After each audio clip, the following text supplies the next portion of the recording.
Here I have a giant pile of electrical wire that we will be separating today. First we have the extension wire.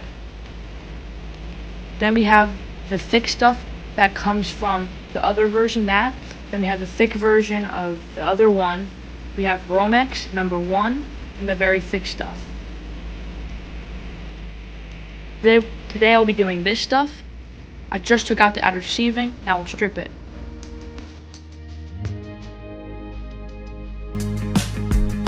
Here's me stripping the wire to get the copper out.